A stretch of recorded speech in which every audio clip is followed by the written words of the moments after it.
أكيد مرق معكن هالاسم بالفترة الأخيرة. قضية، ضجة، كلام كتير، وشائعات أكتر. اليوم ما جاي اتهام حدا ولا حتى دافع عن حدا، بس جاي نحكي ونعطي لكل واحد حقه. شو اللي منعرفه وشو يلي ما منعرفه، وشو يعني أصلا غسيل أموال اللي الكل عم يحكي عنه. لأنه بعض الناس ما بتعرف شو يعني غسيل أموال. هو مش يعني نحط المصاري بالغسالة، لا، هو شي أكبر بكتير، بس بدون تهويل، بدون هجوم، وبدون إشاعات. قبل ما نبلش مهم نوضح شغلة: المتهم بريء حتى تثبت إدانته. من هي الدكتورة خلود؟ الدكتورة خلود معروفة، هي انفلونسر، صانعة محتوى، عندها جمهور كبير، إعلانات، وحضور قوي على السوشيال ميديا. وطبيعي أي خبر عنها بده ينتشر بسرعة. وأنا طولت لحكيت بالموضوع لحتى نتأكد من كل شي.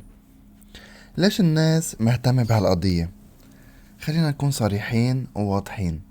لو كان الشخص مش معروف كان الخبر مرق مرور الكرام، أو يمكن ما كان حدا سمع عنه.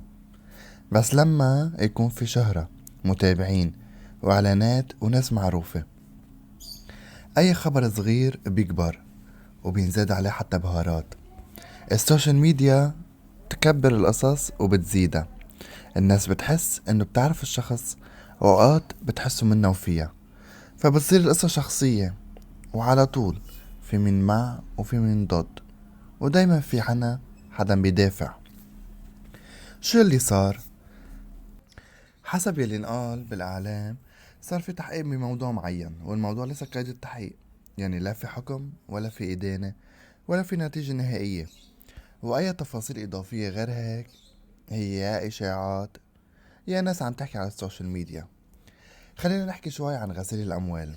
أول شي، ليش الناس بتخاف من هذا المصطلح؟ لأنه المصطلح فعلا كبير، وبيطلع بالأفلام وبالقضايا الكبيرة، ودايما بيرتبط بشي خطير. غسيل الأموال هو محاولة إخفاء المصدر الحقيقي للمصاري وخليها تبين كأنها دخل طبيعي وقانوني. غسيل الأموال يعني الشغل بالممنوعات، مثل المخدرات، بيع أعضاء، وتجارة بالسلاح و ليش اسمه غسيل أموال؟ تخيل المصاري مثل الثياب الوسخة، بيغسلوها ليطلع شكلها نظيف، بس الأصل هو نفسه وسخة. كيف بتصير؟ أول مرحلة مثلا واحد معه مصاري، أول مرحلة بيحط مصاري بحساب أو شركة أو بمشروع معين. تانيا بيصير في تحويلات، فواتير، عقود، شغل على الورق، وبيكون اشياء مش موجودة. اخر شي بتصير المرحلة الأخيرة، المصاري بتطلع كأنها أرباح أو دخل عادي.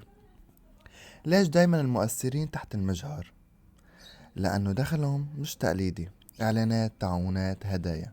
ومش بس مؤثرين، في عنا ممثلين، مودلز، إلى آخره.